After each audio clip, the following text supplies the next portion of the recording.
하나님의 말씀을 같이 보시겠습니다.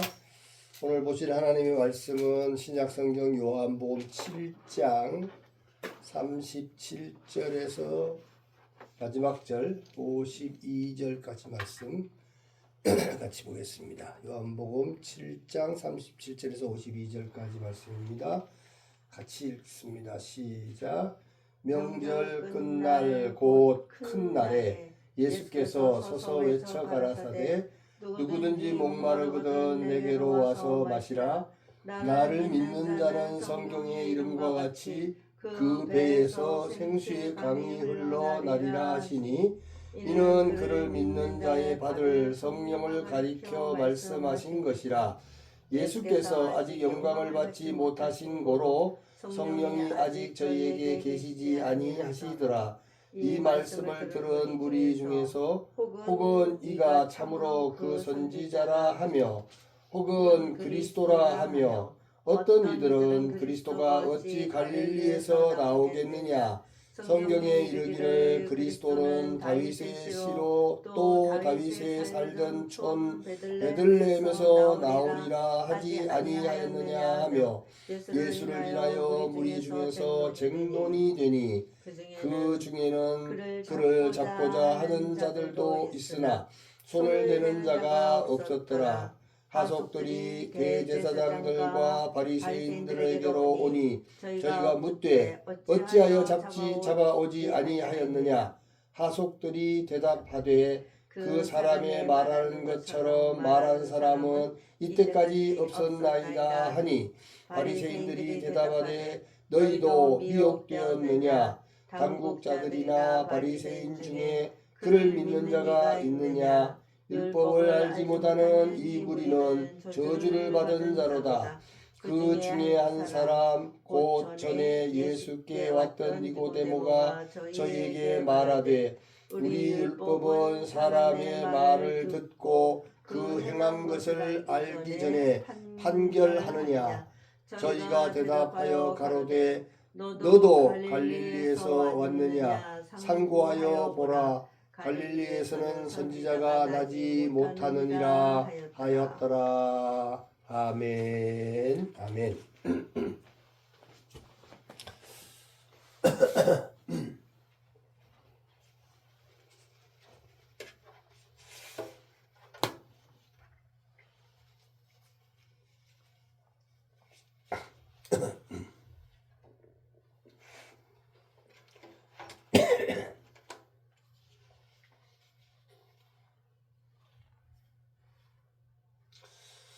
오늘 요한복음 7장 37절에서 52절까지 있는 말씀은 요한복음 강론 20번째, 20번째 내용으로 되어 있습니다. 이 내용은 우리가 앞에서 쭉 보아왔던 것처럼 생명과 빛으로 오신 예수 그리스도에 대한 내용 말씀 속에 6장 7장에서는 생명의 양식이 되심에 대해서 기록하고 있었죠. 그래서 6장은 생명의 떡이신 예수, 7장은 생수를 주시는 예수로 기록이 되어 있는 것을 우리가 살펴보고 있습니다. 생수를 주시는 예수님에 관한 내용 중에서 끝자락 37절에서 44절까지는 목마른 자는 예수님께 와서 생수를 마시라고 하시는 내용으로 되어 있고 45절에서 53절까지는 예수님의 증거를 듣고 논란이 일어났다는 내용으로 기록이 되어 있는 것을 우리가 일반적으로 살펴볼 수가 있습니다. 자, 이 내용을 우리가 그 키아즘에서 말하는 히브리적 키아즘에서 보는 내용으로 보면 좀 약간 다른 키아즘인데요. A와 A-, B와 B-가 이렇게 극으로 되어 있지 않고 연속성으로 되어 있습니다. 그래서 A는 37절, 38절인데요. 이 A는 생수의 초청을 내용으로 되어 있고요. 그리고 A-는요 39절에 연속적으로 되어 있죠. 성령님의 약속으로 되어 있습니다. 생수의 초청과 성령님의 약속. 그리고 40절이 B인데요. 40절은 진실에 대한 긍정적 판단이 B로 40절 나와 있고, B-는 41절에서 44절까지 내용인데 편견에 의한 부정적인 판단이 나와 있습니다. 그리고 C가 45절 46절인데 여기에는 말씀의 권위에 대한 감동이 기록되어 있고, C-가 47절에서 49절까지 내용인데 인간 권위의 독선과 경멸에 관해서 기록이 되어 있습니다. 그리고 50절 51절이 이제 D인데요. 니고데모의 공정한 변증이 있고요. 그리고 D-가 52절에 있는데 불의한 배척과 진리 외면에 관한 내용으로 기록이 되어져 있는 그런 키아즘의 형태로 되어 있는 것을 우리가 볼 수가 있습니다. 자, 이 37절 52절까지의 내용 통해서 오늘 생수의 강 앞에 선 사람들, 생수의 강 앞에 선 사람들이라는 제목으로 말씀을 함께 살펴보도록 그렇게 하겠습니다. 첫 번째는요, 모든 인생은 하나님의 말씀 앞에 서야 할 줄 믿습니다. 네, 하나님의 말씀 앞에, 전능하신 하나님, 창조주 되시는 하나님 앞에, 그 말씀 앞에 서야 할 줄 믿으시기를 바랍니다. 예, 하나님 말씀 앞에 서지 아니하면 모든 기준이 올바를 수가 없습니다. 눈에 보이는 기준, 역사적인 기준, 세상 흘러가는 기준으로는요 늘 변질이 되기 때문에 선하던 것이 악하다고 되고 악하던 것이 선하다고 되고 엉망진창이죠. 기준이 올바르지 않는데 모든 인생은 그를 지으신 창조주 하나님의 말씀 앞에, 하나님의 인격 앞에 서야 한다는 것이 대전제입니다. 세상 불신자들은 기독교를 독선이라 하겠지만 이 길만이 인생의 살 길이기 때문인 줄 믿습니다. 성도가 지금 예수님을 나의 구주로 믿고 있다면 하나님의 은혜로 이 생명의 말씀 앞에 서 있는 경험을 한 사람들입니다. 그래서 세상은 말씀을 대적합니다. 말씀을 파괴하려고 합니다. 이 말씀에 인간의 생각을 덧입히려고 합니다.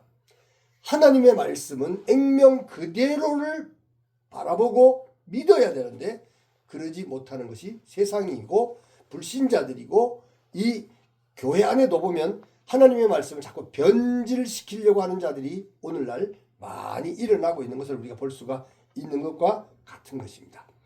자, 두 번째로 생각하려는 것은 요한복음 7장은 초막절 명절로 시작해서 초막절 끝날의 사건을 기록하고 있습니다. 초막절은 7일 동안 초막을 짓고 그 안에서 지내면서 이스라엘 백성들의 광야 생활의 기념과 하나님의 공급을 기억해서 추수감사와 비를 구하는 그런 절기라 그렇게 하고 있습니다. 자, 우리가 기념한다고 하는 것은 기억하는, 그때의 하나님의 뜻, 하나님의 의도를 기억하고 더 하나님의 은혜로 들어가는, 더 하나님의 은혜를 갈망하는 그런 모습, 하나님만을 믿고 신뢰하는, 그래서 감사와 비를 구하는 그런 절기라는 것이죠. 그리고 초막절 마지막 날에는 8째 날의 집회를 드림으로 초막절을 마무리하는 것입니다. 8째 날의 집회는 8의 숫자가 의미하는 대로 7의 완전함이 끝난 후에 새로운 은혜의 시작을 선포하는 의미가 있다는 사실입니다. 끝이 아니고, 끝나는 것이 아니고 또 새롭게 시작을 한다. 또 새로운 은혜의 시작이다. 하나님의 주권적인 은혜의 시작이 의미되는 것이죠. 이 8일째 성회는 기쁨의 성회로 지키는데 이 마지막 성회 날은 물을 붓는 예식을 진행합니다. 이 물을 붓는 예식은 토라에 기록된 사항은 아니지만은 제사장이 실로암 못에서 물을 길어와서 제단에 붓는 예식으로 이는 메시아 시대에 오게 될 생명수와 성령의 부으심을 상징하고 있는 그런 예식입니다. 놀랍게도 이 8째 물을 붓는 기쁨의 날에 예수님께서는 누구든지 목마르거든 내게로 와서 마시라. 나를 믿는 자는 성경의 이름과 같이 그 배에서 생수의 강이 흘러 나오리라고 외친 것이었습니다. 요한복음은 이 생수가 곧 그를 믿는 자들이 받을 성령임을 명확하게 밝히면서 이 성령은 예수님께서 십자가의 고통과 죽음, 부활의 승리, 그리고 승천의 영광을 받으신 후에야 우리 가운데 임하실 것이라고 증거합니다. 이 증거는 단순히 선포에 그치는 것이 아니라 성령님의 사역을 통해서 이 생명의 잔치에 언약 백성들을 초청하고 있다는 사실을 믿으시기를 바랍니다. 하나님 누구의 초청인가 하는 것은 매우 다른 의미가 있죠. 하나님의 초청, 예수 그리스도의 초청, 성령님의 초청, 천국의 초청, 은혜의 초청, 영원한 생명의 초청인 것이죠. 그러나 세상에서의 초청이라고 하는 것은 일시적인 어떤 물질, 어떤 것들을 줄지 모릅니다. 그렇지만 그것은 오래가지 않습니다. 생명력이 없죠. 그것은 속임수일 수도 있습니다. 미끼가 될 수도 있죠. 그러나 하나님이 주시는 이 초청장은 이거는 영원한 은혜의 축복이 되는 줄 믿으시길 바랍니다. 이 놀라운 생명의 초청 앞에서 인간의 반응은 참으로 극명하게 엇갈리고 있습니다. 초청을 받으면 사람들은 두 부류가 생기겠죠. 초청을 기쁨으로 받아들이는 자가 있고 초청을 거절하는 사람이 있습니다. 어리석은 사람들의 특징은 보면요, 다단계라든지 속임수, 이렇게 혹하는, 뭔가 돈을 많이 벌 것 같은, 한탕할 것 같은 어떤 그런 말을 들으면 어떻습니까? 혹하죠. 믿어집니다. 믿어지죠. 거기에 대해서 반응을 합니다. 그곳에 빠져들어가기 시작하는 거죠. 그 결과가 이제 후에 땅을 치며 후회하며 내가 잘못했구나 하는데 이미 돌이킬 수가 있습니까? 없습니까? 돌이킬 수가 없는 상황이죠. 사람은 어차피요 많은 초청을 받습니다. 세상에서. 그런데 잘못된 유혹의 초청에 자기는 자유의지를 이용해서 나는 나의 의지로 이것을 선택하겠다. 그래서 그 초청에 들어가는 거죠. 그래서 망하는 사람들이 참 많습니다. 후회하는 사람들이 많습니다. 그러나 하나님의 은혜의 백성들은 영이 살아나는 백성들은 말씀의 초청, 하나님의 초청, 생명의 초청을 받을 때에 세상 사람들은 눈에 보이지 않기 때문에 희망이 없어 보이기 때문에 모두가 거부하지만 그 초청을 받아들이게 되는 거죠. 그걸 믿게 되는 거죠. 세상 사람들이 보면 어리석어 보이지만 이 초청에 응한 자들은 그때부터 마음의 평안이 있고 세상의 모든 욕심을 내려놓고 기쁨을 누리게 됩니다. 자, 이런 인간의 반응은 참으로 극명하게 엇갈리고 있다는 겁니다.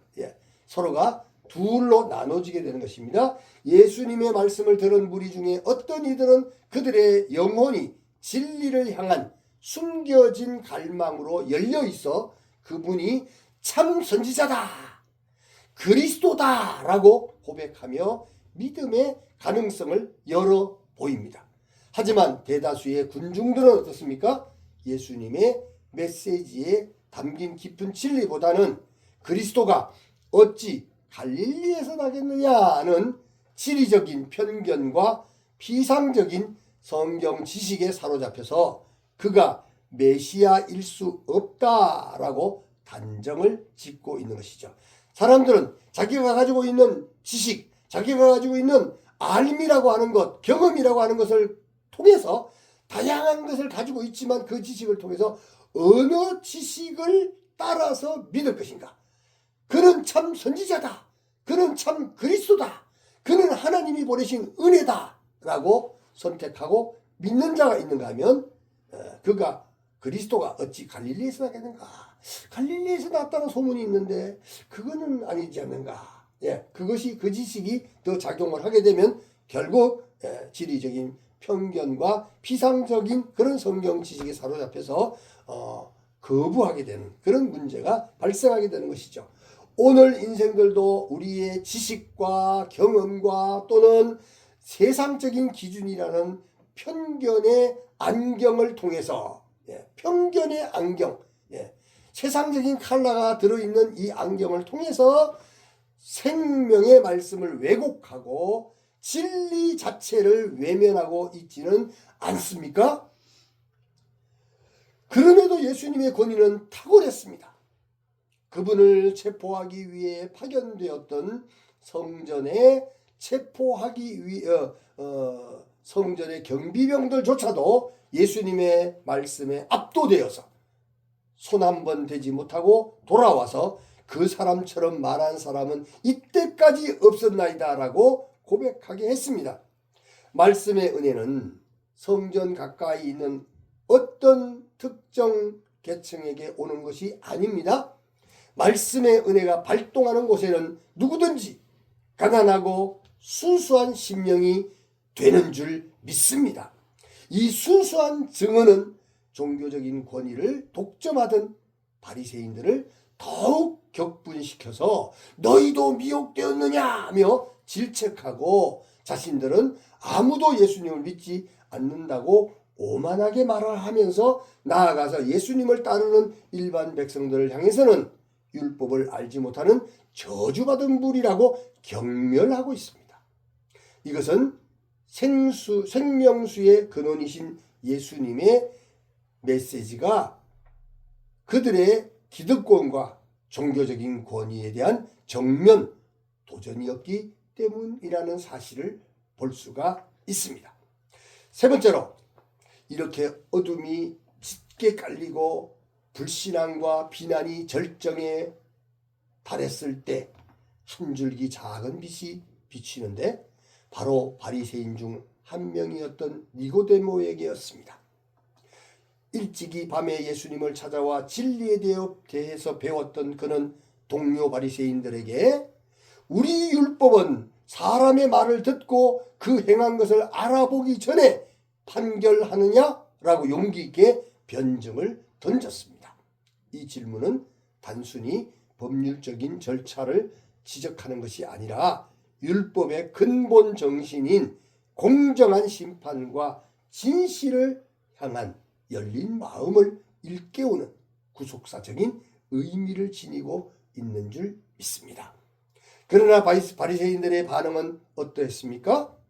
그들은 니고데모의 정당한 질문에 논리적으로 답변하는 대신에 너도 갈릴리에서 왔느냐? 찾아보아라. 갈릴리에서는 선지자가 나지 못하느니라 하고 비난하면서 진리를 외면하는 완고한 불신앙의 극치를 보여주었습니다. 진리를 찾으려는 영적 갈망은 사라지고 오직 자기들의 종교적인 확신과 권력 유지에만 집착해서 인간 불신앙의 정수를 보여주고 있습니다. 생명수의 근원 앞에서 그들은 스스로 눈을 감고 영원한 목마름의 길을 택하고 만 것이었습니다. 네 번째로 예수님이 선포하신 초막절 생수는 예수님의 십자가와 부활로 온 세상에 흘러 차고 넘치게 되었습니다. 그러나 은혜의 문이 닫혀 있으면 넘치는 생명의 샘물이 조금도 흘러 들어올 수가 없습니다. 그러나 언약 백성들에게는 8번째 은혜의 문이 열린 줄 믿습니다. 니고데모에게 거듭남의 문을 열어주신 성령의 바람은 오늘 우리들에게도 강하게 불고 있는 줄 믿으시기를 바랍니다. 우리는 새로운 추수 때를 기다리고 있습니다. 영적인 추수 때, 은혜의 추수 때, 성령의 바람이 부는 추수 때, 성령의 열매를 맺는 추수 때죠. 우리는 우리의 연약함은 주님께 다 던져버리고 성령님의 능력 충만의 은혜로 다시 오실 주님의 추수잔치에 기쁨으로 나아가시기를 주님의 이름으로 축원합니다.